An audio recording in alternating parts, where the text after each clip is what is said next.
mga dapat mong malaman bago mo ihanda ang mga pagkain bago mo ito kainin. Narito ang mga pagkain na dapat maihanda ng maayos. Ang mga pagkain dapat mong maiwasan at paminsan-minsan pwede ka namang tumikim, ngunit ang sobrang pagkain ay napakadelikado sa ating kalusugan. Talaga namang napakasarap kumain. Ang iba sa atin ay masaya na makakain lang ng 3 beses sa isang araw. Ang iba naman ay sapat na kahit 1 beses lang. Malamanan lang ang sikmura. Lalo pat nahahani sila sa mahirap na pamumuhay. Subalit, marami namang pagkain ang maaaring ihalili o ipamalit sa pagkain tulad ng kanin, pwedeng kamote o saging, o kahit mais. May sustansya din itong taglay sa ating katawan. Ngunit alam mo bang bago ka kumain ng isang pagkain ay dapat mo siguraduhin kung ito ba'y malinis at walang halong chemical? Narito ang mga pagkain dapat mong malaman at masuri bago mo ito maibigay o mapakain sa iyong pamilya o mga kaanak. Apple o mansanas. Napakasustansya at napakasarap ng prutas na ito. Ngunit sa panahon ngayon, marami pagkain na ang nilalagyan ng kung ano-anong chemical. Mapanatili lang itong fresh at maging presentable lang ito sa paningin ng mga mamimili. Kumbaga ito may mapandayang sikreto. May mga prutas ang nagkalat sa pamilihan na hindi mo alam kung mayroong kemikal na hinahalo. Kung kaya't dapat, bago mo ito kainin ay hugasang mabuti. Sa panahon ngayon, ang ibang prutas o pagkain ay inaangkat o nanggagaling na sa ibang bansa. Kaya naman mas mahalaga sa kanila ang quality ng produkto. Ika nga, maaakit ang kanilang customer.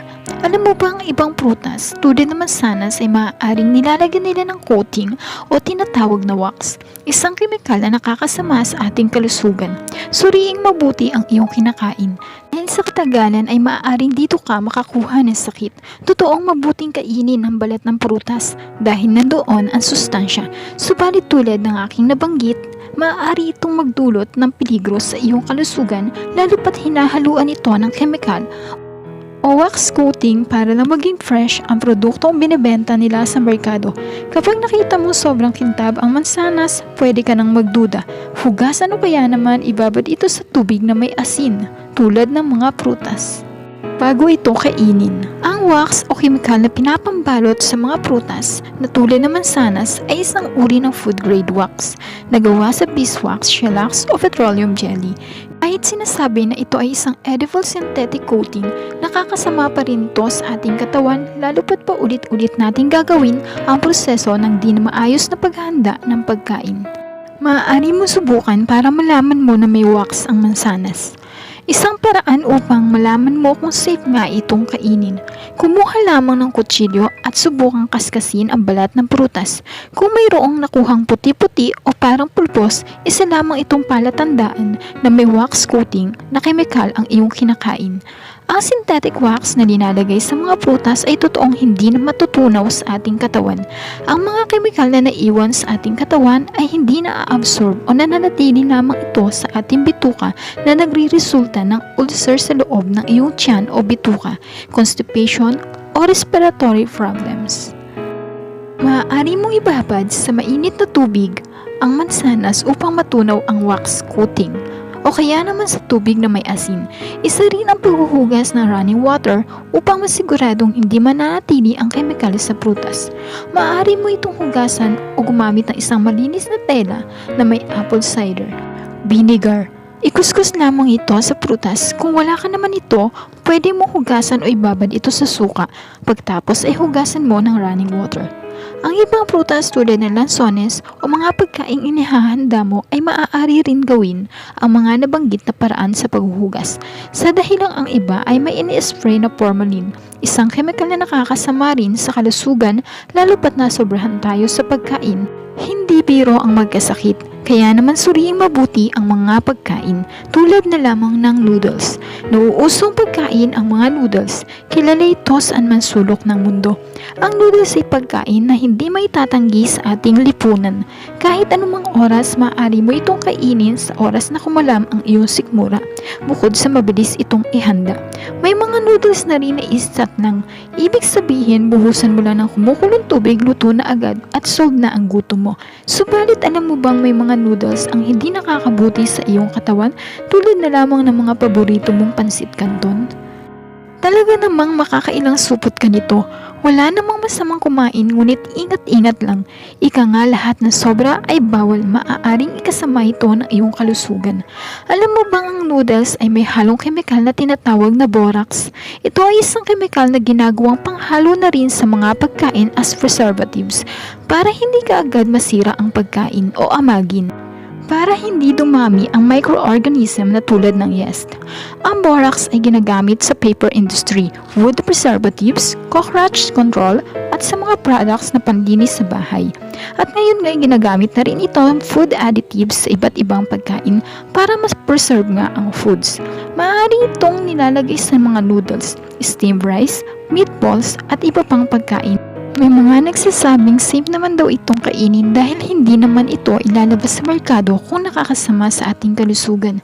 Subalit may mga pagkain kapag sobra o nasobrahan ka ng kain o nakainan kang supot ng noodles ay maaaring magsama-sama ang sobrang amount ng kemikal at magdudulot ito ng pagkasira ng iyong tiyan.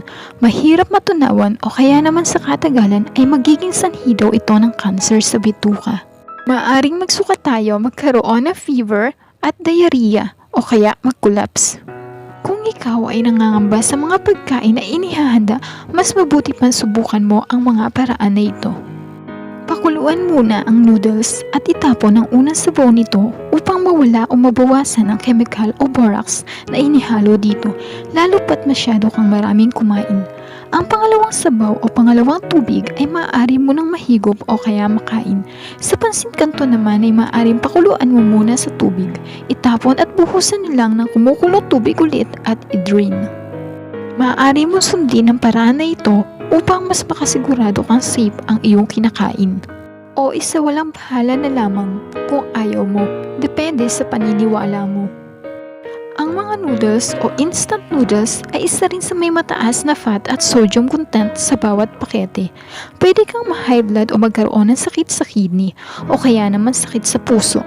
Dahil nga ang iba ay naglalaman ng saturated fat. Ang iba naman ay puno ng carbohydrates at kulang sa protina at vitamins. Maaari mong limitahan ang pagkain nito 2 beses bawat linggo. Ang pagkain ng mga junk foods ay maaari ding maging sanhi ng maigsi mong buhay, kaya hinay-hinay lang. Ang mga junk foods ay talaga namang masasarap tulad ng burger, pizza. Ito ay naglalaman ng mataas at saturated fats na galing sa meat, ham o bacon na magiging sanhi ng pagtaas ng iyong cholesterol at high blood. Meron ka namang pagpipilian dahil sa ngayon ay meron na rin at nauuso ang mga vegetarian foods tulad ng pizza at burger. Ang French fries naman ay nag-a-absorb ng mantika, maaaring maging sanhi ito ng oily face at mga pimples. Ang processed meat tulad ng hotdog, burger patty, meatballs at iba pa ay nilalagyan din ng mga chemical upang ma-preserve ang mga ito, kaya dahan-dahan lang sa pagkain. Okay lang na tumikim paminsan-minsan, wag lang lamon, maaaring ikapahamak mo yan. Para din yan sa ikabubuti ng iyong kalusugan. Isa lamang paalala, ikaw ang naglalagay sa sarili mo kung mapapahamak ka o hindi. Tamang kain lang dahil lahat ng sobra ay nakakasama.